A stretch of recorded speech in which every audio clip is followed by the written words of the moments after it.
Hi, my name is Suzanne Castle. I am sitting here sipping from one of my favorite mugs. Actually, a friend, Melanie Binger, amazing coach in her own right, sent to me, and it says feeling a little brilliant right now. And I was looking at some things going on and working with a client this week and thinking about how we tend to just do the same thing. And that's our MO, right? That's our modus operandi. And we get frustrated when that's not working. And so I just came back from vacation and I wanted to jump on and talk to you a little bit about that process because I was thinking when you choose a vacation destination and then sit around your house until it was time to go back to work, is that the way that you do that?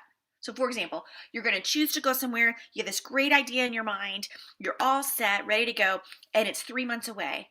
So you just sit around for 3 months because vacation is in 3 months. It kind of sounds silly, doesn't it?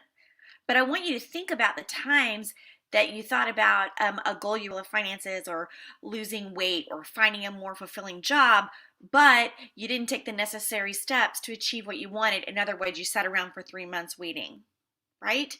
It is mid-January. Can you believe it? Already it is mid-January. We're weeks into 2021 and already I think we're feeling some of the effects of that and how things maybe aren't going the way that we wanted to. And maybe we haven't spent some time in process. In the vacation scenario I just gave you, strategy may not be a big deal because your motivation's high, right?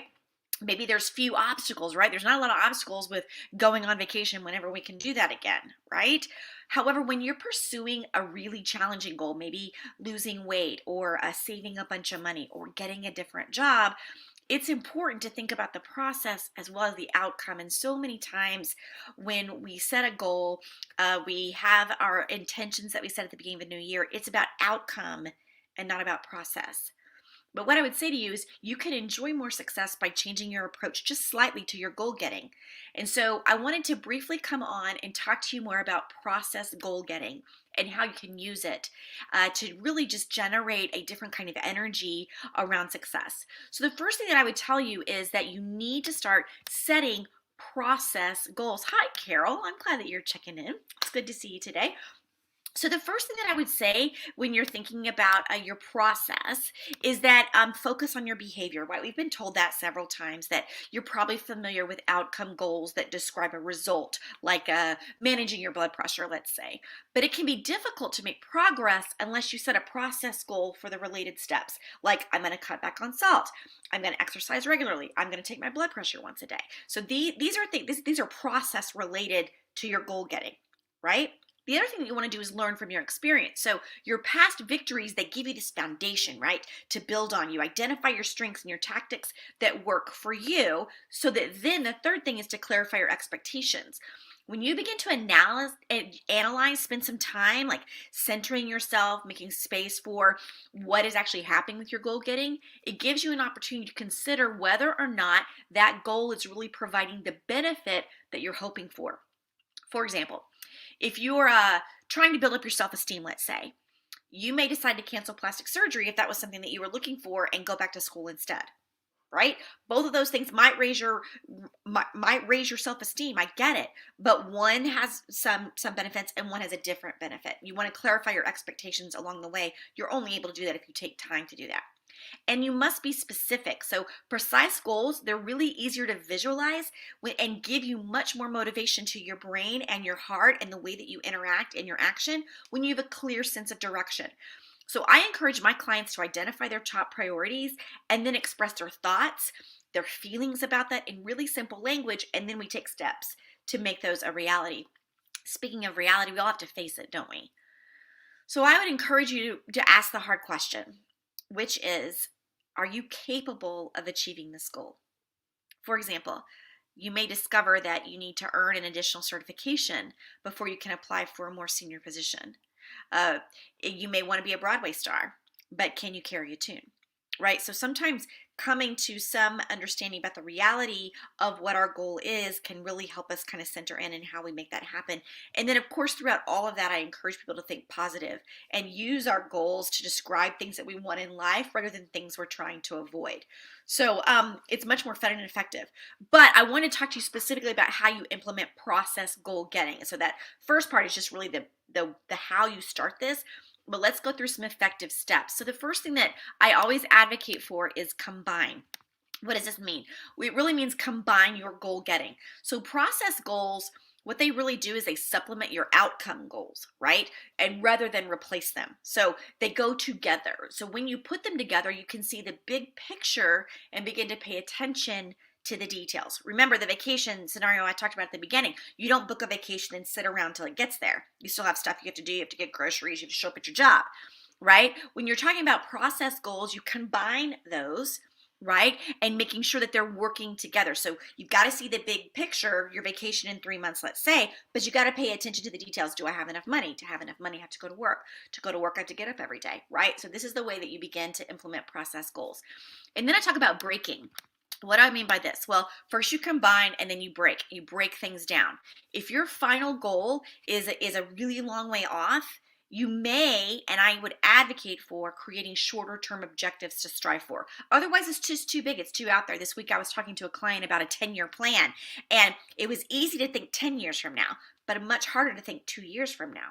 And that's not just pandemic thinking, right? So what we need to do is it's okay to have those out there, but then figure out little victories that reinforce the commitment, especially if you find satisfying ways to reward yourself for your efforts. So you break them down into manageable pieces and then you celebrate along the way. Then the third step that I would invite you to take when you're looking at process goals and starting to have this kind of part of your goal getting strategy is really evaluate your progress. So measurable goals enable you to assess how you're coming along, where you might need to change your strategy. Maybe keep a journal, keep a spreadsheet, use a checklist to mark off the tasks that you've completed. It gives you a sense of accomplishment, but also it gives you a pathway to keep moving forward. Now, it's really important to realize that at some point you are going to have to overcome something. You're going to need to overcome an obstacle. So what if you are falling behind on your list, your pathway? When you start to begin to plan for contingencies, it really does help you deal with unexpected events that come between you and your goals. For example, you could keep running each day by switching to an indoor track if your local park is buried in snow. Right? So you need to come up with, hey, if this happens, how am I going to keep going forward? Because otherwise it's really easy to stay inert. It's I talked about that yesterday. It's easy to not stay in motion when you have an excuse. So try to think in advance to get all those excuses to fall away. And then you're going to need to recover at some point, right? You have to recover from your relapse. Relapse happen. They happen all of the time. So what if you temporarily abandon your goals, but you're determined to bounce back? That's great. That's exciting. That's amazing. So let go of the guilt and give yourself credit for making a fresh start. Work on making changes that will help you stay on track. And that goes down to the breaking things down that I talked about just a moment ago. But if you get off track, okay, you have a new day in front of you every day, and every day you can recommit and recover from what you did the day before. And that goes to the fact that you might need to change something, right? You might need to change your environment. Your surroundings play a major role in your ability to reach your goals. So it will be easier to enjoy a higher quality sleep if you replace your sagging mattress, right? We all know that. Maybe you need to move your TV out of your bedroom. So there are things you can do with change agents that really help that forward motion to make progress. And then finally, I would say you probably need to seek some support. Social support is a key ingredient for success. You need to let your family know. You need to let your cheerleaders around you know. You need to let your friends know how they can help you. Put that out there in the world so they can keep you on track. Because process goals help you focus on the things you can control and give you a concrete plan. That's where the collab comes in. You've been hearing me talk about it a little bit. It launches this next week. It's a group leadership program that's focused exactly on what we just did today.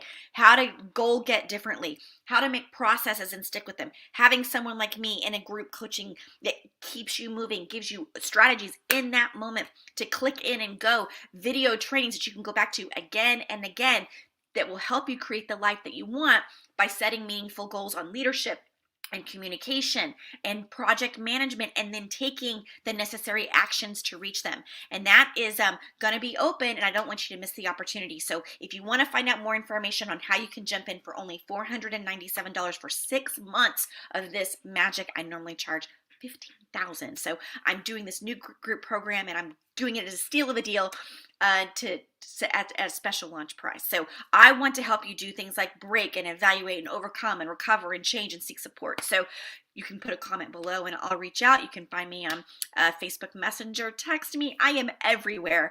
Don't let anything stand in your way. Create a process goal. Enjoy greater success. Don't just sit around. The world needs you.